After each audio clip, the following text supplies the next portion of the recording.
Mabe Sigits. It's a good day to share with you, and I'm so grateful and thankful to be. I would like you just to take a moment and go ahead and just close your eyes, take a deep breath in through your nose, and blow through your mouth. Just release, just exhale.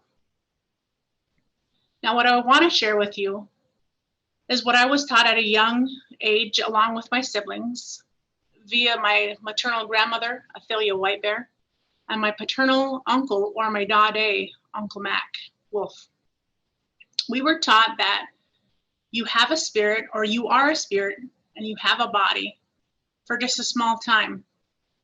And the importance of walking prayerfully and keeping yourself balanced, your spirit being.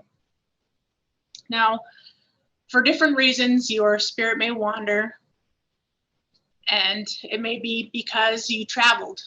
It may be because you relocated from one town to the next. For instance, I recently, along with my family, relocated from Newtown to Bismarck.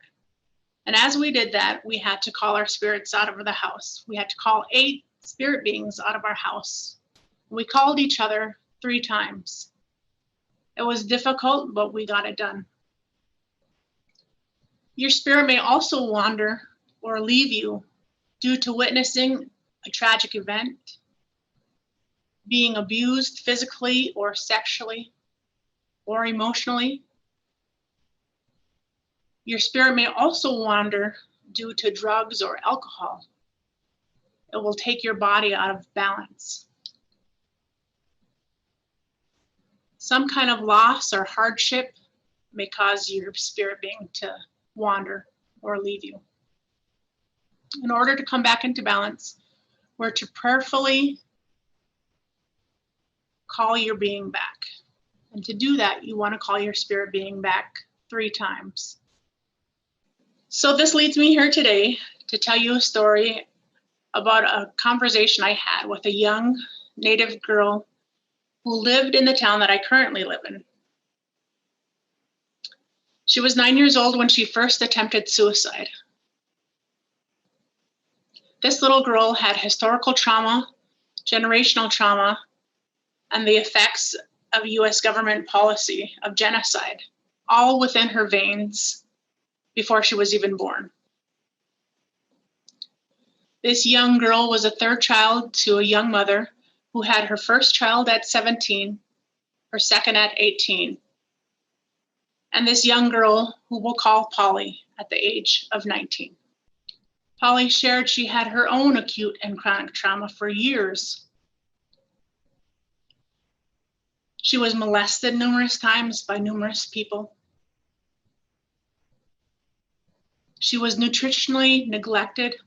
She was abused. She was abandoned with her older siblings and with her brother to search or steal food for them to eat. She also was blackout drunk at the age of 5, along with smoking weed or marijuana. Polly was a juvenile delinquent at the age of 9.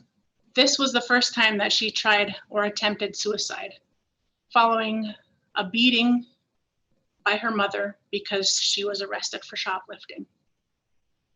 However tragic Polly's story is, she also had signs of resilience. Even though dealing with her dysfunctional life, she knew life was going to get better. She had impact adults in her life, her grandparents, her aunts, her uncles, sharing and impressing prayer in her life. Polly shared that she knew she was destined for something bigger. She shared a story about being in kindergarten, and she had a beautiful blonde-haired teacher.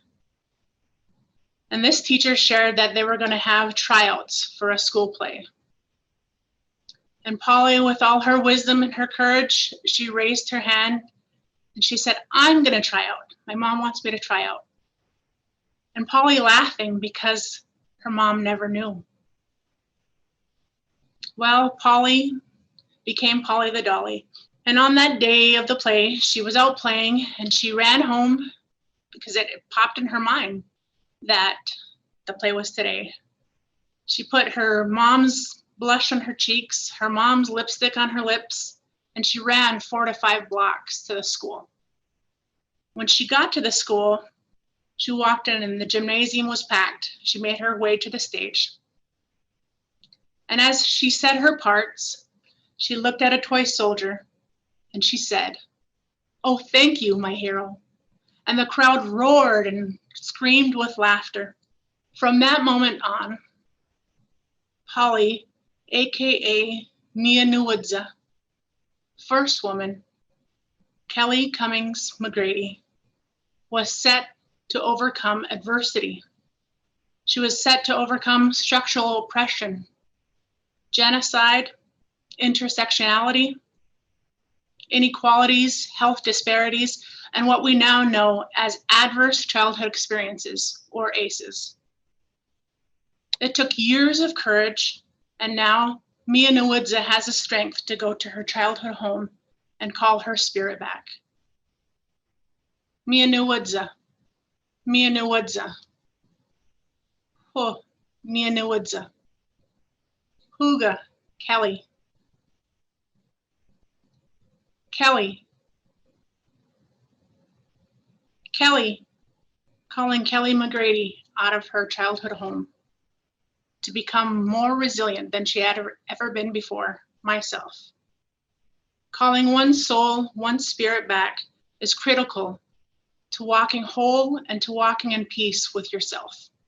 I share this piece of my life in hopes that you too may become an impact adult for all children, no matter what their color is, no matter what their nationality, no matter what their race is. As a Mandan, Hidatsa, Arikara, Seminole, and Lakota Sioux woman, I am and I have overcome adversity. I attribute it to the impact adults in my life who fed me physically and they fed me spiritually. I am an advocate for Native American youth suicide prevention. I hope that we can teach children of all races that they too have gifts, talents, and abilities. I hope that their families and the other professionals and their peers can come alongside them, the youth, if they're having troubles in their life. We can all become impact adults because I'm pretty sure there are a lot of Polly the Dollies out there. The strength is within each and every one of us. The resilience that was swimming in my veins prior to me being born, just as much as the epigenetics of trauma. I now too share with my own children the importance of calling back their spirit, to walk in peace with oneself. Mas grads. Thank you.